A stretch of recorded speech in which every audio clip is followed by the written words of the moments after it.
আসসালামু আলাইকুম। চলে আসলাম রান্না করতে। সবাই আশা করি ভালো আছেন। আমিও ভালো আছি আলহামদুলিল্লাহ। প্রতিদিনের মতো আজকেও চলে আসলাম রান্না করতে। এখানে আমি একটা ছোট মাছ নিয়েছি, ছোট, ছোট করে কাটছি কারণ এই মাছটা খাওয়া যায় না সেজন্য।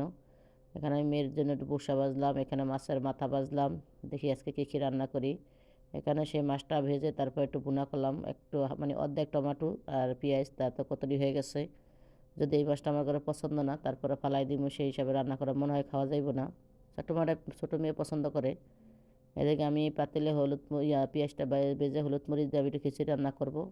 আজকে আমরা দুজনে ঘরে বাইরে রোজা, বৃহস্পতিবার। তো ডাইলে চাইলে একটু সন্ধ্যার জন্য খিচুড়ি রান্না করব। ভালো করে কষাইয়ে আমি এখানে মসুরি ডাল দিয়েছি আর বড় ডাল সিদ্ধ দিছি ওই যে ছোটো পাতিলের মধ্যে। ভালো করে কষাইয়ে পানি দিয়ে দিলাম।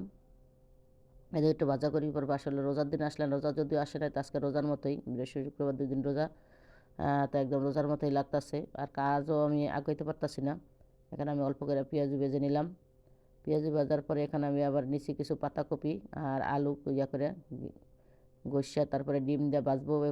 এই পাপড়াটা কিন্তু অনেক মজা লাগে, পেঁয়াজের থেকে বেশি ভালো লাগে। তবে কাটতে তো সময়টা লাগে। এদিকে মেয়ে স্কুল থেকে এসে বললাম তাড়াতাড়ি একটু ফল রেডি করে দাও। ওই যে আমার মেয়ে ফল রেডি করছে, শরবত রেডি করছে। মানে তাড়াহুড়া লেগে যায় সন্ধ্যার দিকে। অন্য সময় রান্না করতে হলে এত লাগে না, কিন্তু সেই রোজার সময় রোজা থেকে রান্না করতে গেলে কেমন জানি একটা মানে লাগে, যে সময় লাগে দৌড়াই আর পারি না, কাজই ভুলে যাই নাকি জানি না। মেয়ে আইসে দেরি করে স্কুল থেকে, কারোর আজকে 4টা পর্যন্ত স্কুল ছিল, 4টা আইতে তো 5টা বেজে যায়। সন্ধ্যার আগ আইসে তাড়াতাড়ি আমি বললাম যে আমার একটু ফল রেডি করে দাও, কারণ আমি দেখি মানে আমি জানি এদিকে ফল টল কাটুম সেই সময় আমার নাই। কারণ চুলায় কি ভাজাপুরি করুম না খিচুড়ি লাড়ুম না, একা হাতে মানে আসলে কোনো দিকে মানে পাই না। তো ছেলে মেয়ে বড় থাকলে একটু সাহায্য হয়। আমার ভাজাপুরি হয়ে গেছে, এখন আমি খিচুড়িটা বাগা দিয়ে দিব। দিক দিয়ে মনে হয় আজানের টাইম হয়ে যেতেছে। আমি খিচুড়িটা আমি হলুদ মরিচ দিয়ে তেল দিয়ে সরাইছিলাম, তারপর আমি অল্প করে পেঁয়াজ রসুন আর একটু তেল দিয়ে বাগার দিয়ে দিলাম। কারণ কি লেগে দেন খিচুড়ি আমার বইরা গেছে গা, সব সময় খিচুড়ির মনটা আরও খারাপ হয়ে গেছে। চাইছিলাম একটু অল্প করে খিচুড়ি রান্না করুন, যাও ছেলে মেয়ে দুজনে কেউই খাইব না, শুধু আর আব্বু আর আমি। এক মগ চাল দিলাম, কিন্তু কেন জানি এত খিচুড়ি বেশি হয়েছে আমি নিজেও কইতে পারি না।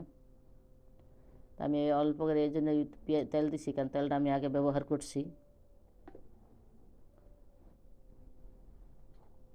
মানে এখন মন চায় যে না একটা পাতিলে দিব, সেই মনটাও নাই, সেই মনটাও চায় না, কিন্তু মনটাই খারাপ হয়ে গেছে।